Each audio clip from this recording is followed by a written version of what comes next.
Hi, I'm Cathy with Level Up RN. In this video, we are going to talk about heart failure and hypoxemia, which are two big things that occur when a patient has a congenital heart defect. At the end of the video, I'm going to give you guys a little quiz to test your knowledge of some of the key points I'll be covering in this video, so definitely stay tuned for that. And if you have our Level Up RN Pediatric Nursing flashcards, definitely pull those out so you can follow along with me.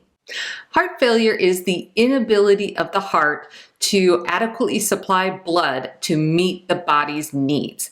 And this may be due to a congenital heart defect.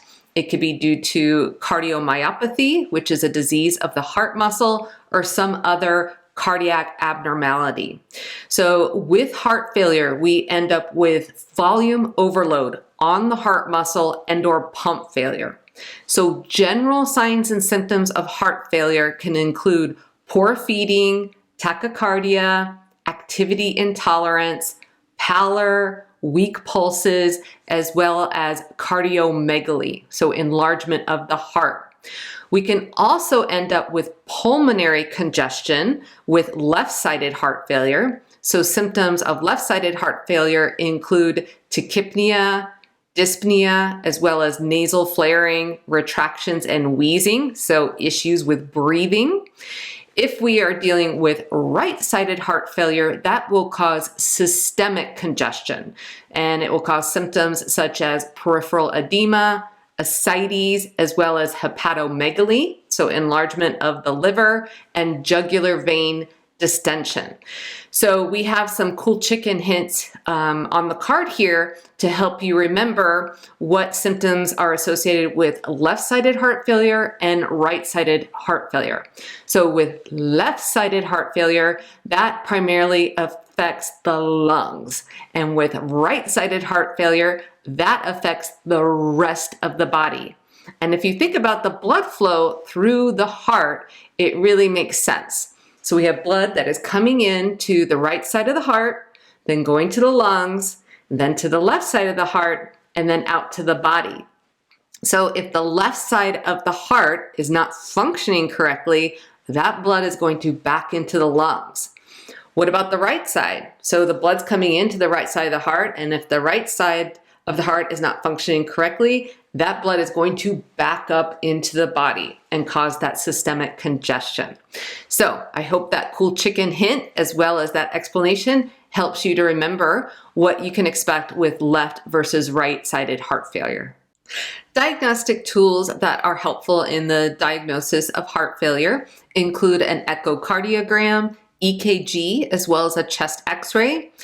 In addition, when we obtain labs, the HbNP level will be elevated. So HbNP is a hormone that is released by the heart in response to stretching of that heart muscle, which we definitely have with heart failure because we have this fluid volume overload on the heart, and that will result in stretching, which results in the release of HbNP.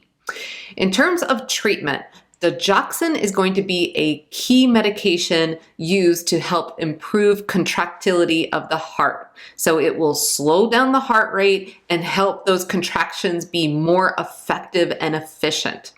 In addition, we would provide diuretics such as furosemide to help get rid of that excess fluid.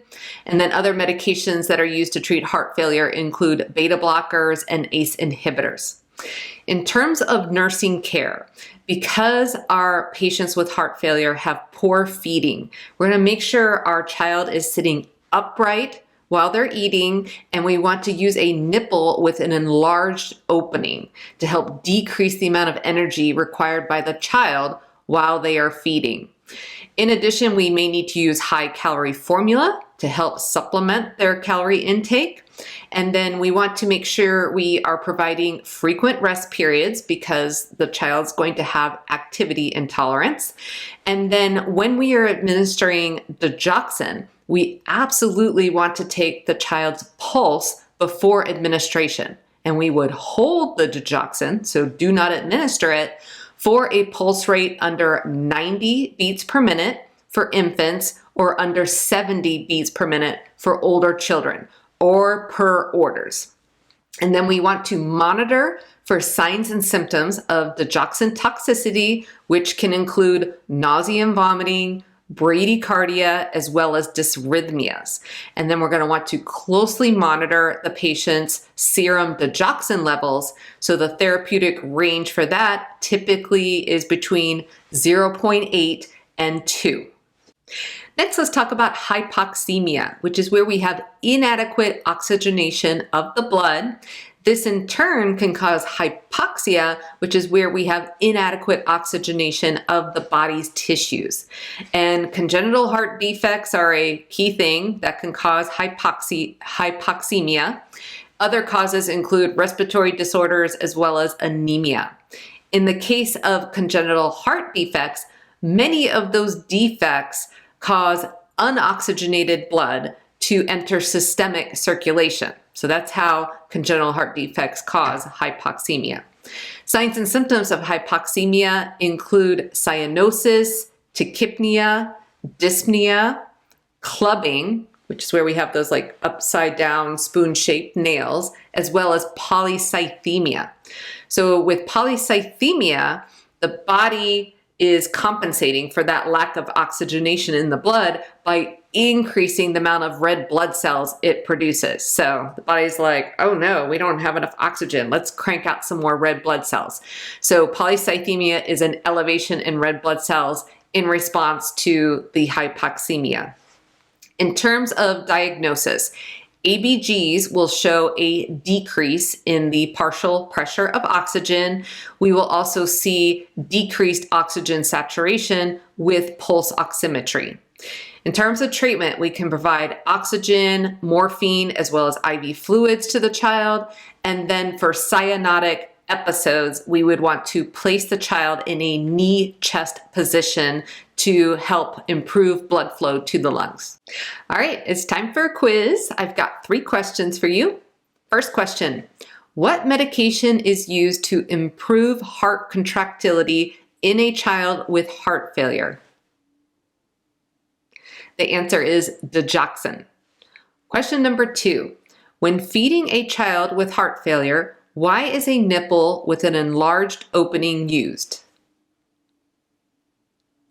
The answer is to decrease the amount of energy required during feeding. Question number 3, blank is an increase in red blood cells to compensate for hypoxemia in a child with a congenital heart defect. The answer is polycythemia. All right, that's it for this video. I hope it was helpful. Take care, and I'll see you soon. In terms of other diagnostic tools we can use to diagnose hypoxemia, if I wasn't ready.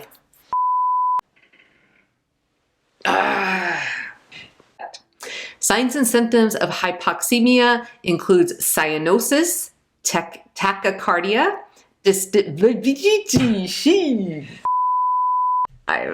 can't talk today, or some other cardiac abnormality. And it causes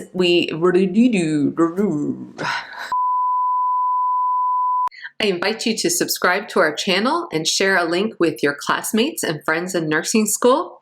If you found value in this video, be sure to hit the like button and leave us a comment and let us know what you found particularly helpful.